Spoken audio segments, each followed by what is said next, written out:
اللہ اللہ اللہ اللہ اللہ اللہ اللہ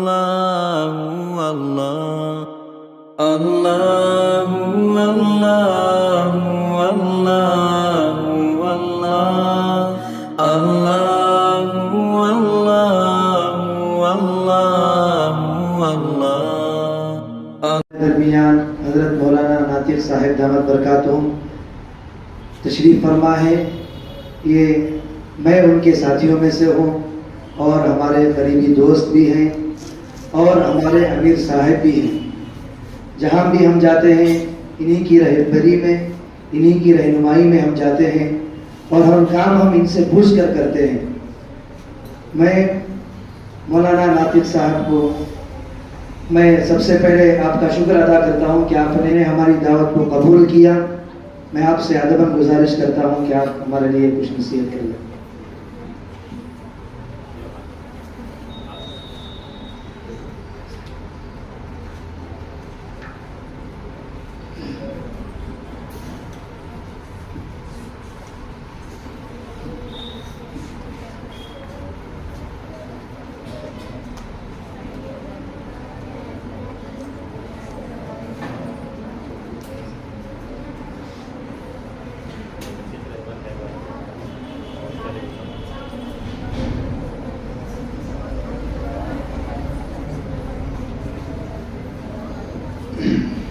السلام علیکم ورحمۃ اللہ وبرکاتہ. الحمدللہ رب العالمین والصلاة والسلام علی سید الانبیاء والمرسلین وعلی آلہ واصحابہ واتباعہ اجمعین. اما بعد فاعوذ باللہ من الشیطان الرجیم. بسم اللہ الرحمن الرحیم. انا انزلناہ فی لیلۃ القدر وما ادراک ما لیلۃ القدر. صدق اللہ العظیم.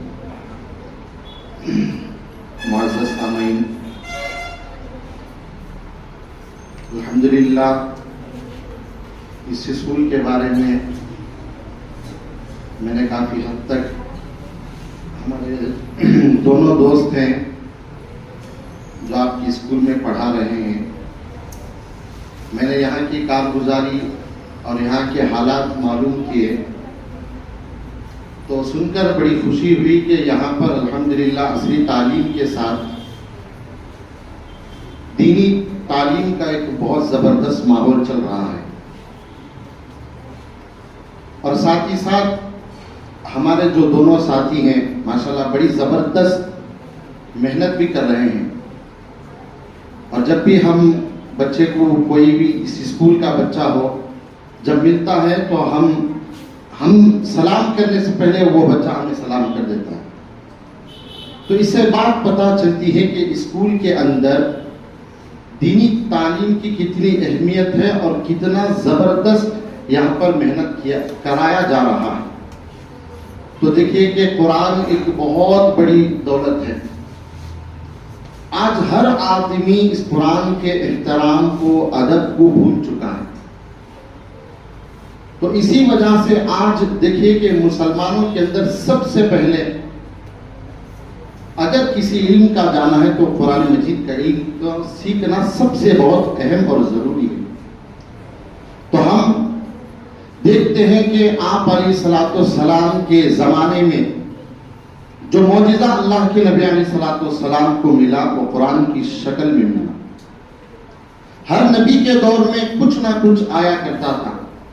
حضرت موسیٰ علیہ السلام کا دور آیا تو سحر اور جادو کا دور آیا. حضرت عیسیٰ علیہ السلام کا دور آیا تو اس وقت طب اور یونانی جو دوائیاں ہوتی تھی اس کا دور آیا. لیکن اس طرح کے معجزات اس وقت اللہ تبارک و تعالیٰ نے حضرات انبیاء علیہ السلام کو عطا فرمایا. لیکن جب رسول خدا صلی اللہ علیہ وسلم اس دنیا میں تشریف لے کر آئے، بہت جہالت تھی، بربریت تھی، لوٹ کھسوٹ، ہر طرح کا جو خرابی دنیا کے اندر نہیں پہنی، ہر طرح کی خرابی اس وقت موجود تھی.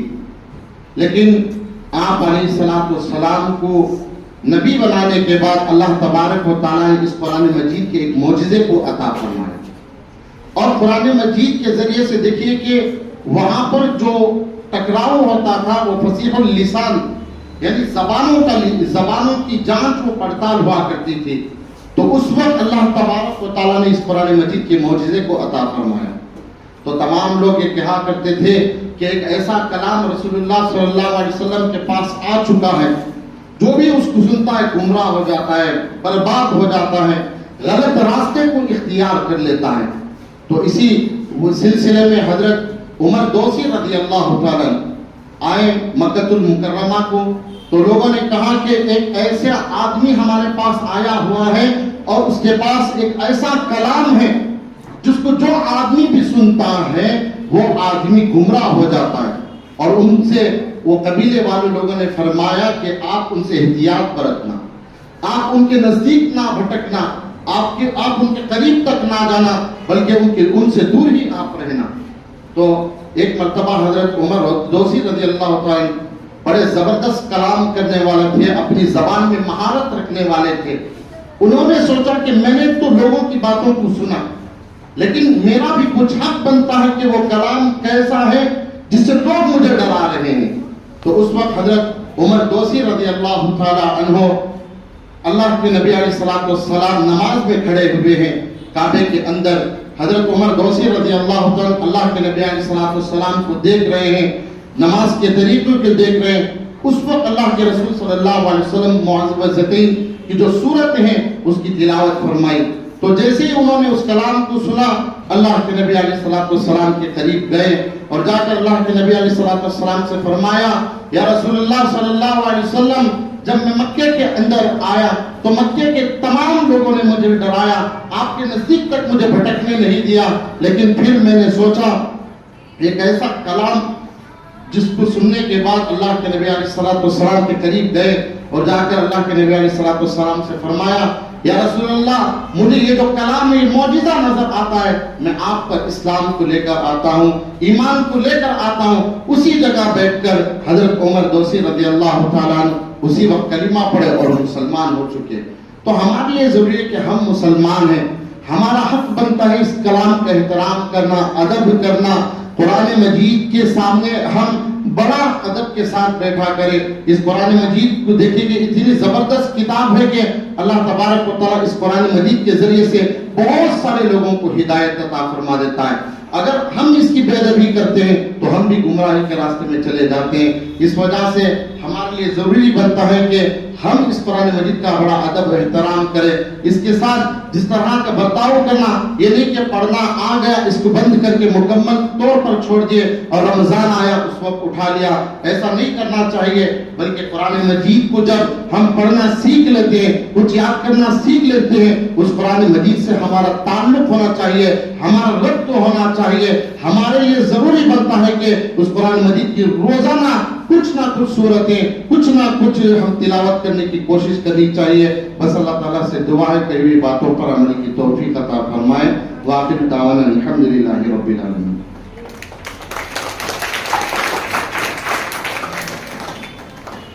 ماشاءاللہ حضرت مولانا نے بہت ہی اچھے انداز میں ہمیں قرآن مجید کی عظمت پر چند باتیں ہمارے سامنے عرض کی. دعا کرے اللہ تعالیٰ ہم تمام کو عمل پیرا ہونے کی توفیق عطا فرمائے.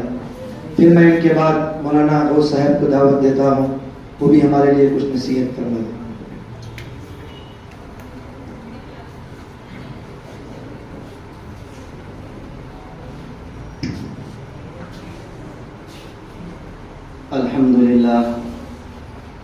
الحمد لله نحمده ونستعينه ونستغفره ونؤمن به ونتوكل عليه ونعوذ بالله من شرور أنفسنا ومن سيئات أعمالنا. من يهده الله فلا مضل له ومن يضلله فلا هادي له ونشهد أن لا إله إلا الله وحده لا شريك له وصلى الله تعالى على النبي الذي بلغ الرسالة. أما بعد فأعوذ بالله من الشيطان الرجيم. بسم الله الرحمن الرحيم. لو أنزلنا هذا القرآن على جبل لرأيته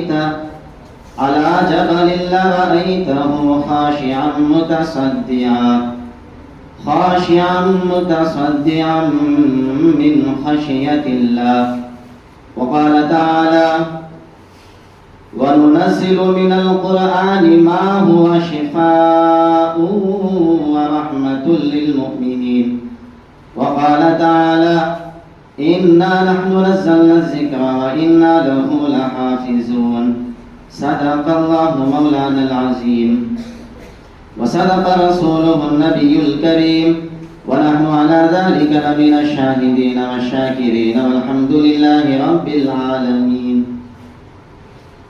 معزز سامعین کرام و ناظرین عظام و حاضرین مجلس، اسٹیج پر جلوہ افروز حضرات علماء کرام، اسٹیج کے روح رواں، جلسے کی زینت، جلسے کی رونق، ہمارے پرنسپل عظیم صاحب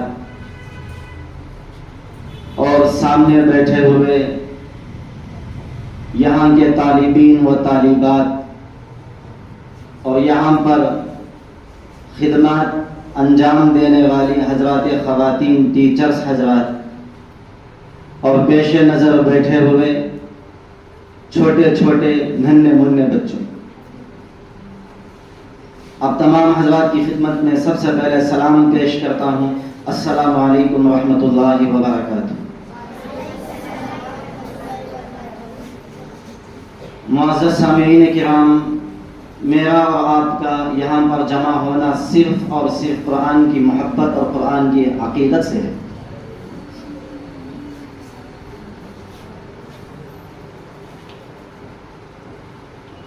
واقعی میں ان چھوٹے چھوٹے بچوں کو دیکھ کر، ان کے سر پر دوپٹے کو دیکھ کر واقعی میں ایمان تازہ ہو رہا ہے۔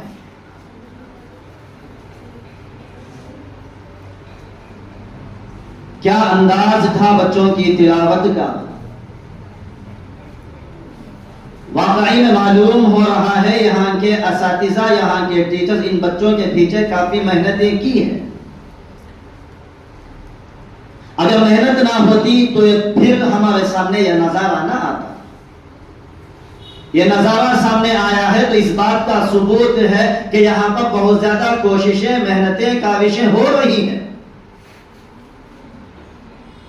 اللہ تبارک و تعالیٰ سے دعا گو ہوں کہ اللہ تعالیٰ یہاں کے سب خادم حضرات کو، خدمت کرنے والوں کو، پڑھنے والے طالبات اور طالبین کو اللہ تعالیٰ قبول فرمائے۔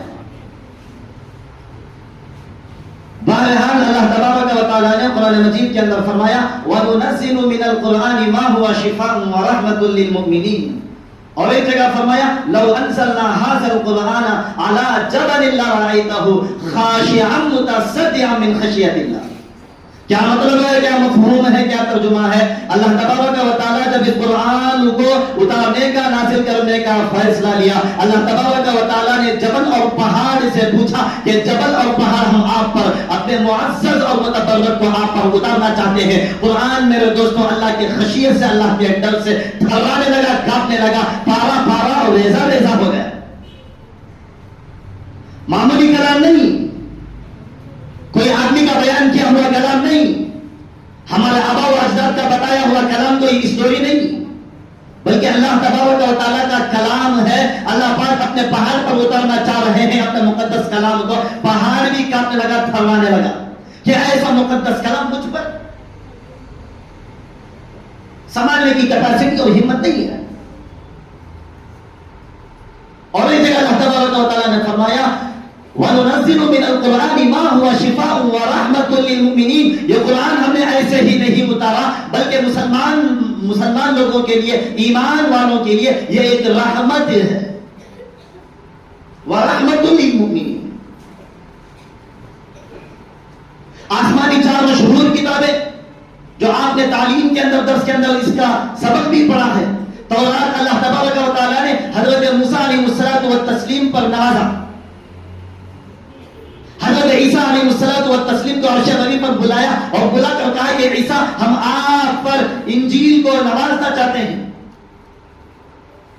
حضرت داؤد علیہ نبی علیہ الصلوۃ والتسلیم کو بلایا اور بلا کر کہا کہ داؤد ہم آپ پر زبور کو نازل کرنا چاہتے ہیں، لیکن آخر میں حضرت جناب محمد رسول اللہ صلی اللہ علیہ وسلم کو عرش بری پر بلاتے ہیں، بلا کر کرتے ہیں کہ یا رسول اللہ صلی اللہ علیہ وسلم ہم آپ پر ایسے مقدس اور ایسے متبرک کلام پاک کو اتارنا چاہتے ہیں، آپ پر نازل کرنا چاہتے ہیں جس کے اندر ہمارے احکامات ہیں، جس کے اندر ہمارے پیغامات ہیں، نہی عن المنکر، اس کے معروفات اور منکرات اس کے اندر موجود ہیں۔ اگر آپ کی امت، اگر آپ کے عاشق اس پر عمل پیرا ہو جائیں گے تو ہمارا وعدہ ہے اس قرآن کے ذریعے سے آپ کی امتیوں کی جنت دنیا ہی میں بن جائے گی۔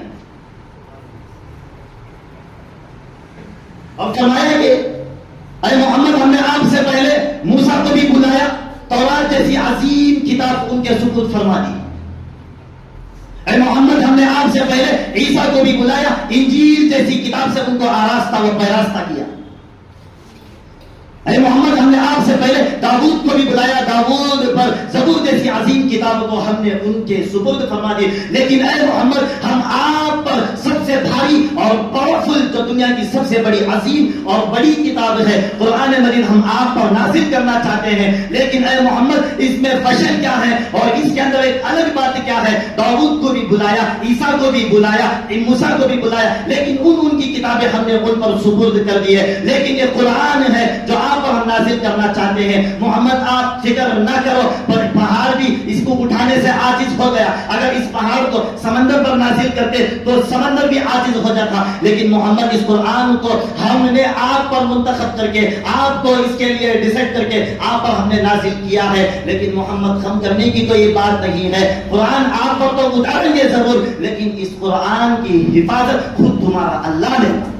اِنَّا نَحْنُ نَزَّلْنَا الذِّكْرَ وَإِنَّا لَهُ لَحَافِظُونَ۔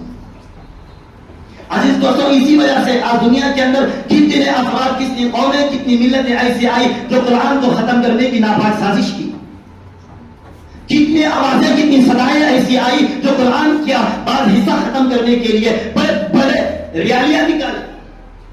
کسی نے کہا قرآن کی 24 آیتوں کو نکال دیا جائے، کسی نے کہا قرآن کا بعض حصہ غلط ہے اس کو نکال دیا جائے۔ نعوذ باللہ، سازشیں کرنے والے تو ہر زمانے میں، ہر طبقے میں، ہر ملت میں آئے، لیکن کسی کی یہ ہمت نہیں کہ قرآن کے اندر سے کچھ حصہ تو دور کی بات اس کے اعراب کو تک بدل سکے۔ تورات آئی اس کے اندر ہو کے بدل، انجیل آئی اس کے اندر ہو کے بدل، انحراف ہو گیا، لیکن قرآن ایک ایسی کتاب ہے جس کے اندر الفاظ نہیں، اعراب تک بھی نہیں بدل سکا۔ کیوں؟ اللہ نے خود اس کی حفاظت لی ہے۔ اِنَّا نَحْنُ نَزَّلْنَا الذِّكْرَ وَإِنَّا لَهُ لَحَافِظُونَ۔ عزیز دوستو، یہ رحمت ہے میرے لیے، آپ کے لیے ایک برکت ہے۔ ہم کسی عامل کے پاس جانے کی ضرورت نہیں پڑے گی، شیطان نکالنے والے جو بندے رہتے ہیں ان کے پاس جانے کی ضرورت نہیں، قرآن ہمارے پاس ہے، ہم پڑھ کر اپنے آپ پر دم کر سکتے ہیں، ہم پڑھ کر اپنے آپ کے اندر جو گھر کے اندر جو بلائیاں رہتے ہیں، جو پریشانیاں، جو تکالیف رہتے ہیں، اس قرآن کے ذریعے سے ہم اس کو دور اور دفع کر سکتے ہیں۔ وَرَحْمَةٌ لِّلْمُؤْمِنِينَ، اللہ نے فرمایا۔ بڑی خوشی کا موقع ہے کہ آپ قرآن سیکھ رہے ہیں، مدرسوں میں بھی بچے حافظ قرآن بنتے ہیں، بڑی کمال کی بات ہے، لیکن کمال یہاں اثر دکھ رہا ہے کہ اسکول پڑھتے پڑھتے ہوئے یہاں کے بچے حفظ قرآن کر رہے ہیں، قرآن کی تعلیم سے آراستہ و پیراستہ ہو رہے ہیں۔ اللہ تعالیٰ آپ کے سیکھنے کو جزائے خیر دے، آپ کے سیکھنے کو اللہ تبارک و تعالیٰ قبول فرمائے۔ جس کا بچہ حافظ قرآن ہو اس کا عالم کیا کہنا، اللہ اکبر کبیرہ۔ احادیث نبوی کے اندر بھی آتا ہے کہ جو حافظ قرآن ہوتا ہے یا دین کے اعتبار سے جو سیکھنے کے لیے جو اللہ کے راستے میں نکلتا ہے، اللہ تبارک و تعالیٰ کے یہاں اس کی بہت بڑی عظمت ہے، اس کی فضیلت ہے۔ جو بندہ قرآن شریف کو حفظ کر لیتا ہے، قرآن کا محافظ بن جاتا ہے، اللہ کے یہاں وعدے ہیں اس بندے کو اور اس بندے کے پیرنٹس اور والدین کو جو سورج سے بھی زیادہ روشن تاج پہنایا جائے گا۔ سورج کی چاشنی اور اس کی جو روشنی رہتی ہے، اس کی روشنی کو ہم برداشت نہیں کر سکتے۔ احادیث میں آتا ہے اس سے کہیں دگنا زیادہ روشن تاج ان کے پیرنٹس، ان کے ماں باپ کو پہنایا جائے گا۔ اس سے بڑی خوش نصیبی کی کیا بات ہو سکتی ہے میرے دوستوں، میرے بچوں؟ قرآن کو حفظ کرو، اللہ کے یہاں مقبول بن جاؤ، اللہ تعالیٰ آپ کے سیکھنے کو قبول فرمائے۔ اللہ تعالیٰ آپ کو دنیا و معافیہ اور آخرت کے لیے قبول فرمائے. آپ بڑے خوش نصیب ہیں. عصری تعلیم کے ساتھ ساتھ اخروی تعلیم بھی آپ حاصل کر رہے ہیں. قرآن مجید کو بڑے شوق اور ذوق کے ساتھ سیکھیں.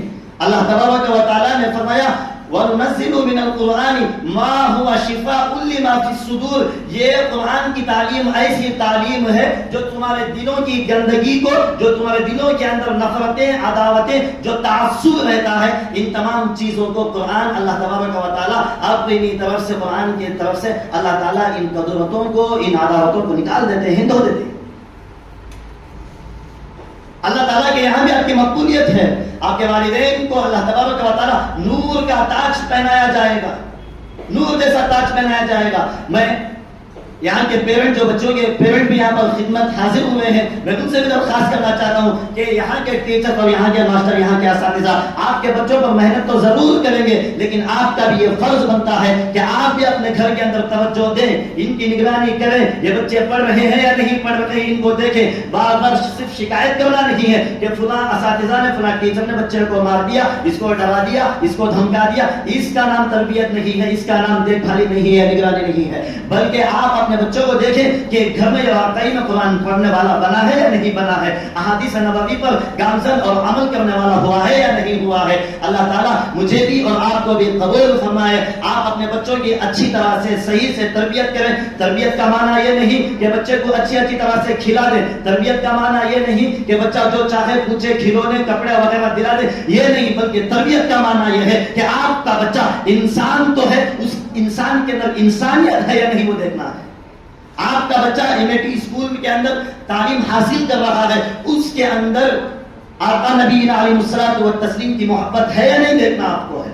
حضرت موسیٰ علیہ، حضرت عیسیٰ علیہ الصلوۃ والتسلیم کا ایک مرتبہ ایک جگہ سفر ہوتا ہے. سفر سے گزرتے رہتے ہیں، ان کی نظر قبرستان پر پڑتی ہے. دیکھتے کیا ہے؟ ایک قبر سے رونے کی، چلانے کی، گڑ گڑانے کی، بلبلانے کی آوازیں، چیخ اور پکار آ رہی ہیں. حضرت عیسیٰ علیہ الصلوۃ والتسلیم تعجب میں دیکھتے ہیں کہ کون ہوگا فلاں بندہ جس کی آوازیں اتنی سخت، قبر سے آوازیں آ رہی ہیں. حضرت عیسیٰ علیہ الصلوۃ والتسلیم وہاں کے جو فرشتے رہتے ہیں ان سے پوچھے. حضرت عیسیٰ سے فرمانے لگے کہ وہ فرشتے، یا عیسیٰ یہ جو بندہ جو بل بلا رہا ہے، جو تڑپ رہا ہے، یہ عذاب علیم کا شکار بن گیا، اللہ کی گرفت میں، اللہ کی پکڑ میں یہ شکار ہو گیا ہے، آ گیا ہے. حضرت عیسیٰ علیہ الصلوۃ والتسلیم اپنے سفر میں چلے جاتے ہیں. جہی سے ہی سفر سے واپسی کا وقت آتا ہے، جب سفر کے اندر جو کام رہتا ہے وہ کام ختم کر کے حضرت عیسیٰ علیہ الصلوۃ والتسلیم کا سفر پھر اسی راستے سے، اسی قبرستان پر سے پھر گزرتے ہیں، لوٹتے. حضرت عیسیٰ دیکھتے ہیں کہ وہی قبر، وہی قبرستان میں، وہی قبر پر اب جو ہے فرشتے نور کا تاج لے کر کھڑے ہوئے ہیں. حضرت عیسیٰ شدید پریشان رہ گئے کہ کیا ماجرا ہے. جب میں یہاں پر سے گزرا تو عذاب علیم کا شکار، دردناک عذاب ہو رہا تھا. اب اسی قبرستان سے، اسی قبر سے گزر رہا ہوں تو وہی فرشتے جو پہلے تھے، اب وہی فرشتے نور کا تاج پہن کر اور لے کر کھڑے ہوئے ہیں. فرشتوں سے پھر مطالبہ کرتے ہیں، پوچھتے ہیں کہ اے فرشتوں کیا ماجرا ہے. جب گزر رہا تھا دردناک عذاب ہو رہا تھا، پھر واپس جب آ رہا ہوں نور کا تاج لے کر کھڑے ہوئے ہو. حضرت عیسیٰ علیہ الصلوۃ والتسلیم سے وہ ملائکہ، وہ فرشتے کہنے لگے یا عیسیٰ کیا بتائیں، کیا بتائیں، کیا بتائیں. جب آپ گزر رہے تھے یہ دردناک عذاب کا شکار بن چکے تھے، اللہ کے نافرمان ہو گئے تھے، قال اللہ قال رسول کی تعلیم سے دور ہو گئے تھے، قرآن کی معرفت سے اور قرآن کی محبت سے دور ہو چکے تھے. یا رسول اللہ صلی اللہ علیہ وسلم، جب اللہ نے اس کی روح کو قبض کیا تو جب ان کی والدہ حمل کی حالت میں تھی، اللہ تبارک و تعالیٰ نے حضرت اسرائیل کے ذریعے سے جب اس بندے کی روح کو قبض کیا تو اس بندے کی گھر والی حمل کی حالت میں بیٹھی ہوئی تھی. جب حضرت اسرائیل نے اس کی روح کو قبض کر لیا، اللہ تبارک و تعالیٰ ان کے یہاں گھر میں بچہ پیدا ہوا، اور جب بچہ پیدا ہوا رفتہ رفتہ رفتہ رفتہ پروان چڑھنے لگا، رفتہ رفتہ بچہ بڑھتا گیا، مکتب میں داخلہ ہوا، مکتب میں اس کو تعلیم سے آراستہ و پیراستہ کیا گیا. لیکن جو ہی یہ بچہ بڑھتا بڑھتا بڑھتا چلا گیا. جب اس بچے نے بسم اللہ الرحمن الرحیم کی تلاوت فرمائی, بسم اللہ الرحمن الرحیم کے کلمات فرمائے, اللہ تبارک و تعالیٰ نے اس بچے کے باپ کو اس عذاب سے نجات دے دی. عذاب العلیم کا شکار تھا, اللہ کا نافرمان تھا, گنہگار تھا, معصیت میں ڈوبا ہوا تھا. لیکن جیسے ہی بچے نے بسم اللہ الرحمن الرحیم کے کلمات جاری کیے, اللہ کو یہ کلمات اتنے پسند آئے, اللہ تبارک و تعالیٰ اس مردے کو اللہ تبارک و تعالیٰ معاف کر کر نور کا تاج پہنا دیا. کیوں, کس کے بدولت؟ بسم اللہ الرحمن الرحیم. سوچو میرے دوستوں, میرے بھائیوں, میری بہنوں, جب بسم اللہ کی فضیلت یہ ہے تو قرآن کا محافظ, قرآن کو پورا حفظ کرنے والا, ماشاءاللہ کتنی ننھی ننھی چھوٹی چھوٹی بچیاں ہمارے سامنے قرآن کی تلاوت فرمائی. ان کے اجر کا, ان کی فضیلت کا عالم کیا ہے؟ جب بسم اللہ کی فضیلت کا یہ عالم ہے, بسم اللہ کی برکت کا یہ عالم ہے, تو قرآن اللہ کا مقدس کلام ہے, دنیا کی سب سے بڑی پاورفل اور بڑی کتاب ہے. ایسی کتاب کو حفظ کرنے والے کی فضیلت, اس کا اجر, اس کا ثواب کا کیا کہنا. اللہ تعالیٰ سے دعا گو ہوں کہ اللہ تعالیٰ مجھے بھی اور آپ کو بھی ہر وقت, ہر سیکنڈ, ہر لمحہ قرآن سے لگاتے رہنے کی توفیق عطا فرمائے, قرآن سے محبت کرنے کی توفیق عطا فرمائے. اللہ تعالیٰ مجھے اور آپ کو اور تمام امت مسلمہ کو اللہ تعالیٰ قرآن جیسی عظیم دولت سے سرفراز ہونے کی توفیق اور سعادت عطا فرمائے. وآخر دعوانا ان الحمد للہ رب العالمین.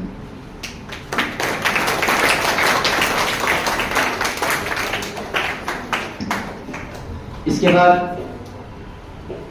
یہاں کے استاد حضرت مولانا مفتی سید زاہد الزمان آپ کے سامنے 5 سے 10 منٹ بات کریں گے اولاد کی تربیت اور اس کی اہمیت پر. انشاءاللہ تعالیٰ بہت سماعت فرمائے, بہت بڑا اس کا فائدہ.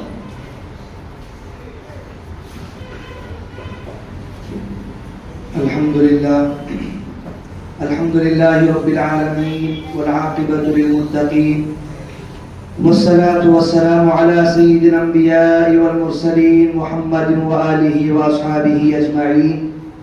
أما بعد فأعوذ بالله من الشيطان الرجيم. بسم الله الرحمن الرحيم.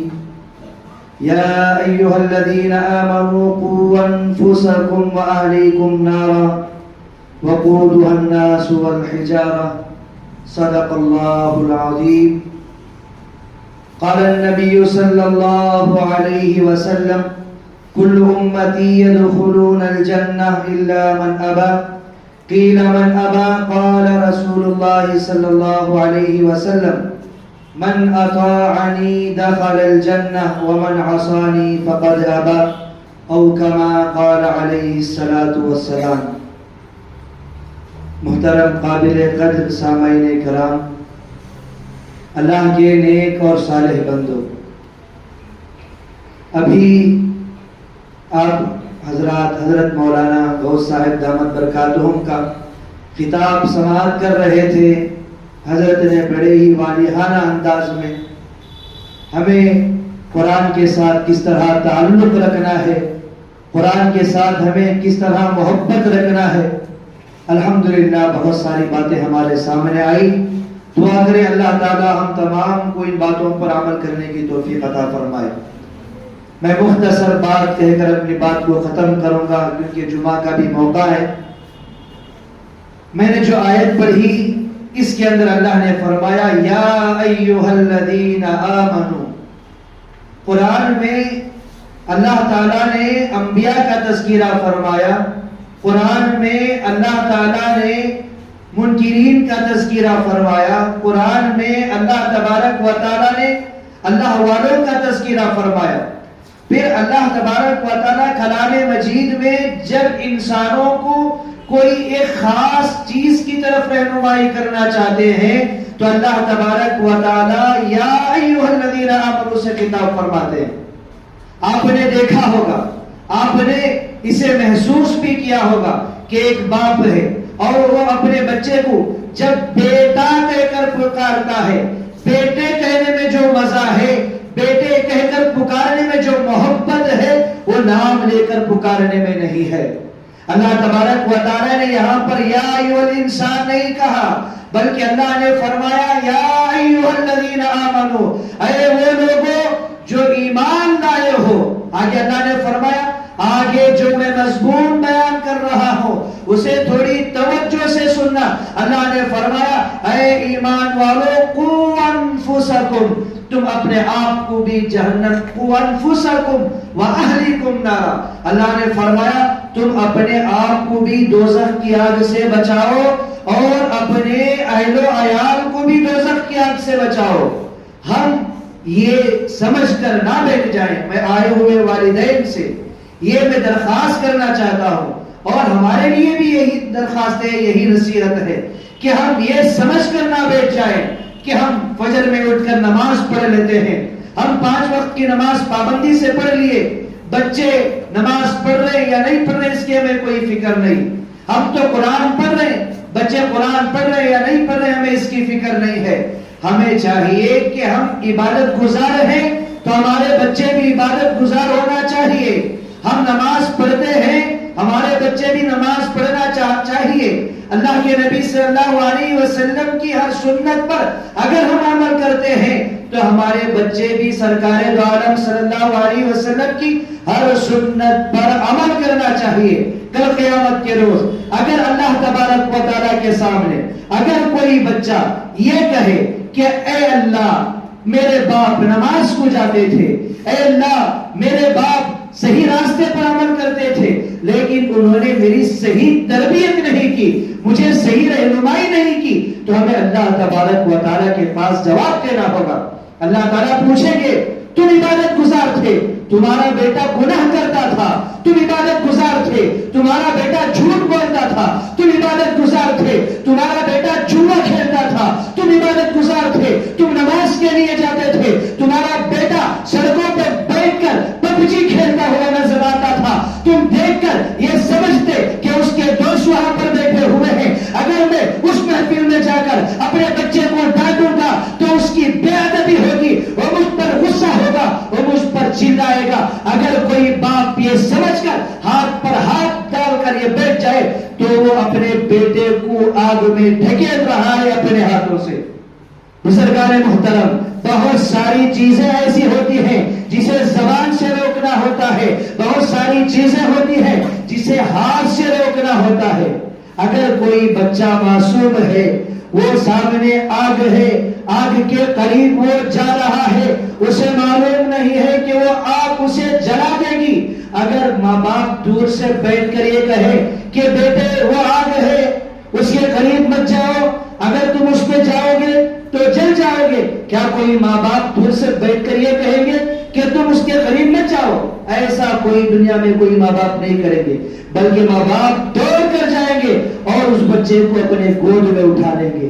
ہم دنیا کی آگ میں جلنا اپنے بچے کو پسند نہیں کرتے، کیا قیامت کے روز اگر ہمارے بچے گناہ کر کے اس دنیا کے اندر اگر اپنی آخرت کو تباہ کریں گے، کیا ہم آخرت میں یہ دیکھیں کہ ہمارے بچے، ہمارا خون، ہمارے بچے ہمارے سامنے دوزخ کی آگ میں جل رہے ہیں، کیا ہمیں یہ برداشت ہوگا؟ بہرحال میں ایک مختصر واقعہ کہہ کر اپنی بات کو میں ختم کرتا ہوں۔ اللہ کے نبی صلی اللہ علیہ وسلم کی یہ تربیت تھی۔ حضرت حسن رضی اللہ عنہ یہ نواسۂ رسول ہیں۔ حضرت ابو ہریرہ رضی اللہ عنہ فرماتے ہیں ایک مرتبہ اللہ کے نبی صلی اللہ علیہ وسلم کے یہاں میں تشریف فرما تھا۔ حضرت ابو ہریرہ رضی اللہ عنہ فرماتے ہیں حضرت حسن رضی اللہ عنہ نے صدقے کی کھجوروں میں سے ایک کھجور کو اٹھایا، اپنے منہ میں رکھ لیا۔ حضرت حسن چھوٹے تھے، نادان تھے، معصوم تھے۔ اللہ کے نبی صلی اللہ علیہ وسلم نے جب حضرت حسن کو دیکھا تو اللہ کے نبی صلی اللہ علیہ وسلم نے کہا اے حسن اسے مت کھاؤ، ہم سید خاندان سے ہیں، ہم صدقے کا مال کھایا نہیں کرتے۔ اللہ کے نبی صلی اللہ علیہ وسلم نے منع کر دیا۔ آپ دیکھیں ایک طرف محبت ایسی، اللہ کے نبی صلی اللہ علیہ وسلم مسجد نبوی میں ممبر پر تشریف فرما ہے, آپ خطاب فرما رہے ہیں, صحابہ موجود ہیں, آپ اللہ کے باتیں لوگوں کو سمجھا رہے ہیں. حضرت حسن رضی اللہ عنہ مسجد میں داخل ہوتے ہیں, اللہ کے نبی صلی اللہ علیہ وسلم ممبر سے نیچے اتر جاتے ہیں, حضرت حسن کو گود میں لیتے ہیں. آپ دیکھیں اتنی محبت کرتے ہیں, آپ نماز میں ہیں, حضرت حسن آپ کے پیٹھ پر چڑھ کر بیٹھ گئے. اللہ کے نبی صلی اللہ علیہ وسلم جب بیٹھ جاتے تو آپ کو نیچے اٹھا کر بٹھا دیتے. بے انتہا محبت حضرت حسن رضی اللہ عنہ سے تھی. لیکن جب اللہ کے نبی نے دیکھا کہ صدقے کی کھجور کو انہوں نے اپنے منہ میں رکھ لیا تو اللہ کے نبی صلی اللہ علیہ وسلم نے منع کر دیا. یہ ہمارے لیے سبق ہے, ہمارے لیے نصیحت ہے کہ ہم بچوں کی چھوٹی چھوٹی چیزوں سے تربیت کریں.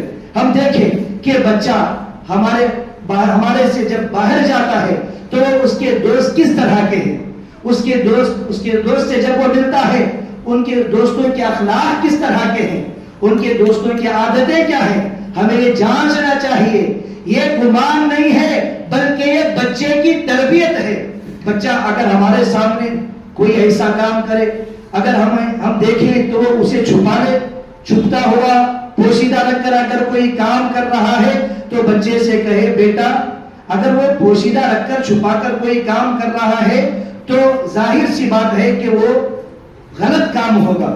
تو ہمیں چاہیے کہ بچوں کو کہے کہ آپ کوئی کام ہم سے چھپا کر نہ کریں, ہر کام ہمارے سامنے کریں. اگر کوئی غلط کام کر رہا ہے تو فوراً روک دیں. پھر دوسری نصیحت یہ کہ بچوں کو ہمیشہ یہ آپ سکھلائیں کبھی جھوٹ نہ بولیں, نماز پڑھیں, قرآن کی تلاوت کریں. اللہ کے نبی صلی اللہ علیہ وسلم سے کسی صحابی نے پوچھا, اے اللہ کے نبی صلی اللہ علیہ وسلم کیا مومن بزدل ہو سکتا ہے, کیا مومن بخیل ہو سکتا ہے؟ اللہ کے نبی نے فرمایا ہاں مومن بزدل ہو سکتا ہے, بخیل ہو سکتا ہے. اللہ کے نبی صلی اللہ علیہ وسلم سے پوچھا کیا مومن جھوٹ بول سکتا ہے؟ اللہ کے نبی نے فرمایا مومن جھوٹ نہیں بول سکتا. سب سے پہلے ہم بچوں کو یہ تاکید کریں کہ آپ کبھی جھوٹ نہ بولیں, ہمارے دل میں آ کر بھی آپ جھوٹ نہ بولیں. اگر بچہ غلطی کرنے کے بعد اگر سچ بول دے تو اس کی سزا میں آپ تخفیف کر دیں, اسے ڈھیل دے دیں, کیونکہ وہ غلطی کرنے کے بعد جھوٹ نہیں بول رہا ہے, آپ کو سچ بول رہا ہے. بہرحال بچوں کو میں ایک بات یہ بھی عرض کرنا چاہتا ہوں کہ جب بچے آپ کے گھر آئے تو سب سے پہلے میری یہ درخواست ہے کہ آپ بچوں سے پوچھیں آج آپ نے کیا پڑھا ہے. آپ جب آج اسکول گئے تھے آپ نے کتنی تعلیم حاصل کی, قرآن کو آپ نے کتنا پڑھا, اسکول کے اندر عصری تعلیم کے اندر آپ نے کیا علم حاصل کیا, دینی تعلیم کے اندر آپ نے کیا علم حاصل کیا. آپ بچوں کو پوچھیں, اور آپ جب بچے گھر آئے تو آپ انہیں تھوڑا سا وقت نکال کر آپ بھی خود بیٹھ جائیں. بچوں کی صحیح تربیت بھی ہوگی اور بچوں کا ساتھ بھی ہوگا. آخر میں ایک بات میں یہ کہہ کر اپنی بات کو میں ختم کرتا ہوں.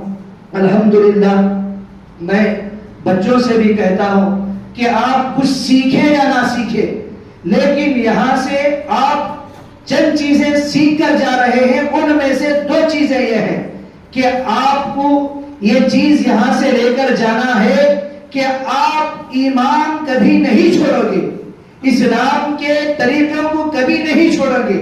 میں بارہا بچوں کے سامنے ایک مختصر واقعہ کا تذکرہ کرتا رہتا ہوں. حضرت عبداللہ بن حذافہ سہمی رضی اللہ عنہ کا واقعہ میں جب بچوں کے سامنے عرض کرتا ہوں ہر بار لگتا ہے کہ میں اس واقعے کو پہلی مرتبہ عرض کر رہا ہوں. حضرت عبداللہ بن حذافہ سہمی رضی اللہ عنہ, یہ حضرت عمر رضی اللہ عنہ کے دور خلافت میں ایک قافلہ روم کی طرف روانہ ہوا. حضرت عمر نے حضرت عبداللہ بن حذافہ سہمی رضی اللہ عنہ کو امیر بنایا اور امیر بنا کر روم کی طرف بھیجا.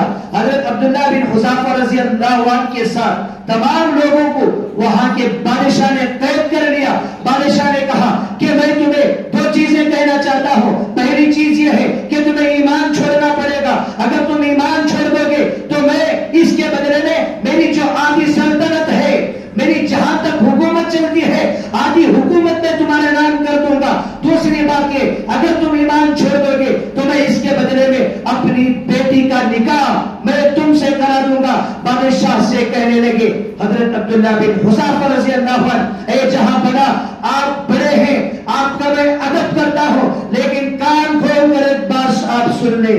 اے جہاں بنا آپ نے کہا کہ اگر میں ایمان چھوڑ دوں تو اس کے بدلے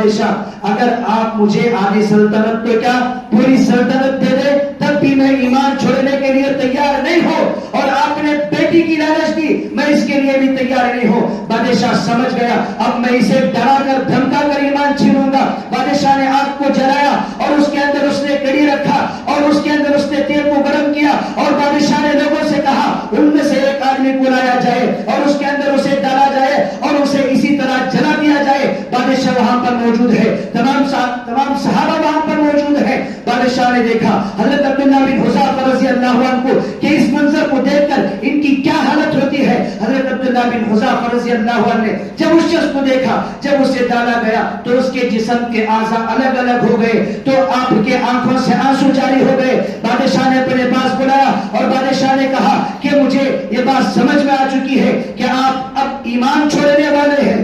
اب بادشاہ سے حضرت عبداللہ بن حذافہ رضی اللہ عنہ نے کہا اے جہاں پناہ آپ غلط ہیں، آپ کی سوچ گھٹیا ہے، آپ کے اندر اتنی سوچنے کی اتنی سمجھنے کی طاقت نہیں ہے۔ اے جہاں پناہ میں اس لیے رو رہا ہوں کہ اللہ نے مجھے ایک جان دی، اگر میری 1000 جانیں بھی ہوتی تو میں اللہ کے لیے قربان کر دیتا۔ یہ ایمان ہمیں یہاں سے لے کر جانا ہے۔ قرآن کے ساتھ ساتھ اسلامیات کے اندر جتنے بھی معلومات آپ حاصل کریں، ان سارے معلومات کو آپ اپنے گھروں میں بھی جا کر تذکرہ کریں۔ والدین سے بھی یہ گزارش ہے کہ آپ اپنے بچوں کو جب وہ گھر آئے تو آپ انہیں بٹھا کر پڑھائیں اور بٹھا کر پڑھا کر انہیں نصیحت کر کے بھیجیں کہ اساتذہ کا احترام کیا ہے، قرآن کو ہمیں کس طرح پڑھنا چاہیے۔ اللہ تعالیٰ سے دعا ہے اللہ تعالیٰ ہم تمام کو کہی اور سنی باتوں پر عمل پیرا ہونے کی توفیق عطا فرمائے۔ میں آخر میں یہ جلسے کے جو روح رواں ہیں، میں سب سے پہلے حضرت عظیم سر کا میں شکر ادا کرتا ہوں کہ آپ نے ہمیں خدمت کرنے کا موقع دیا۔ جب بھی میں کوئی بھی درخواست پیش کرتا ہوں کہ بچوں کو اس طرح پڑھانا ہے، بچوں کو مغرب کے بعد پڑھانا ہے، بچوں کو 9 بجے کے بعد پڑھانا، ماشاءاللہ الحمدللہ ایک بات بھی الحمدللہ عظیم سر نے رد نہیں کی کہ آپ کی جو خواہش ہے الحمدللہ ہمیں بھی وہ منظور ہے۔